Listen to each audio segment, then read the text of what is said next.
GB হাসপাতালের trauma care সেন্টারের CT scan রুমে অগ্নিকাণ্ড। হাসপাতালের স্বাস্থ্য কর্মীরা আগুনে লেলিহান শিখা দেখতে পেয়ে দমকল বাহিনীর কর্মীদের খবর দেয়। কুঞ্জবন ফায়ার স্টেশন থেকে দমকলের একটি ইঞ্জিন দ্রুত ঘটনাস্থলে ছুটে যায় এবং হাসপাতালের দমকল বাহিনীর কর্মীরা ঘটনাস্থলে পৌঁছানোর পূর্বেই আগুন নিভিয়ে ফেলে। বিদ্যুতের শর্ট সার্কিট থেকে আগুনের সূত্রপাত বলে ধারণা করা হচ্ছে। দমকল বাহিনীর এক কর্মী কি বলেছেন শুনবো একবার।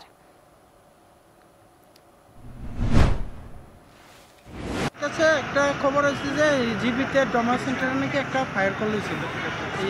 ট্রমা সেন্টারের পিছনে সিটি স্ক্যান রুমে। হ্যাঁ, সিটি স্ক্যান রুমে এসেছিল। আপনারা কি অবস্থা পাইছেন?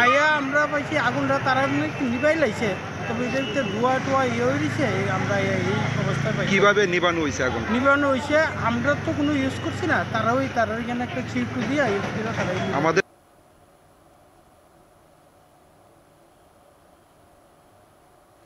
জিবি হাসপাতালের ট্রমা কেয়ার সেন্টারের সিটি স্ক্যান রুমে অগ্নিকাণ্ডের ঘটনা ঘটেছে। এখন সময় বিরতির সঙ্গে থাকুন।